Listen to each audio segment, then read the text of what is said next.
our tutorial for today is all about calculation of sun's amplitude. So sun's amplitude is a method where we are checking the gyro error if it's still in line with our SMS policies and guidelines for checking the navigational equipment of gyro and magnetic compass as a whole. So today we're going to demonstrate how we can calculate the sun's amplitude using the different formulas that we have here on board.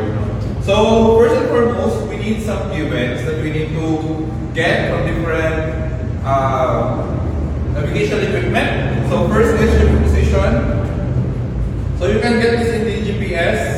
So the latitude, longitude. So it came from equipment. Next, the gyro bearing of the sun. So you sighted the sun's bearing with 253 using the gyro compass. Azimuth. Okay? So nakita ng mata mo yung bearing ng araw, 253. So this thing, gyro compass repeater, we get it in the equipment and magnetic course or magnetic compass. Okay? So these are details prerequisite for our calculation. So now the time given is date 4th of November 2024. Then time is the local time 2018. So first step in calculation is to get the UTC. So the zone description for the country na pinupuntahan natin ngayon is +2. So later, we're going to apply it to the UTC. And the variation on chart is 7.5 degrees west. So first step is the UTC. So the UTC is 1818. Why?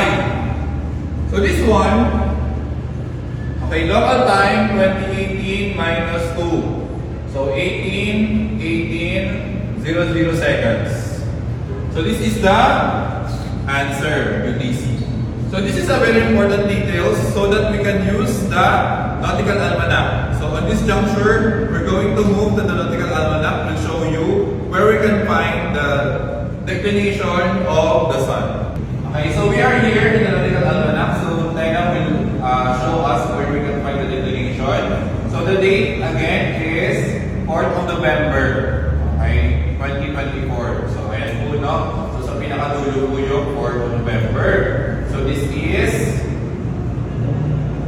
Monday. So Monday, sun, this is our body for the GHA, but our focus is the declination. So where is the 18? 18. So highlighting this. Okay. So S, 15 degrees, 41. So we're going to write it down.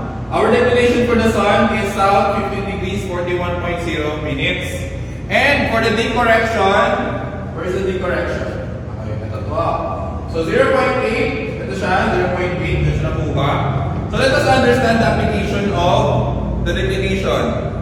Then, increasing ba siya or decreasing? So makikita ko that is, which is, ito. So from 41.0, 41.8, okay, hanggang 42.5. So, increasing po siya, no? So, i-add natin later yung D-correction, which can be found in increments correction table. So, 18 po yung minutes. So, nakalagay po dito 0.8. Then, nasa po yung 0.8? Ayan, so 0.2 yung value. Okay, so nandito po siya. 0.2. So we're going to add. So now the declination is south 15 degrees 41.2. Okay, next step, we go to the formula. Ito pa yung formula. Alright? So we're going to encode sa scientific calculator yung sine declination 15 degrees 41.2 minutes divided by cosine latitude 26 degrees 00.0. Okay? So ito tayo punta sa scientific calculator.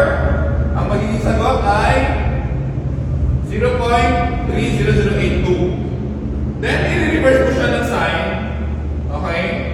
And the answer will be 7.5 17.5. Okay, so we're going to encode this in scientific calculator. So, pwede nyo po siyang diretso, shift sign. And Okay. integrate. Tapos 15, 41.2, 5 over 26, cosine 26.00. So the answer is 17.506. So convert na lang po sa isang decimal point, 17.5.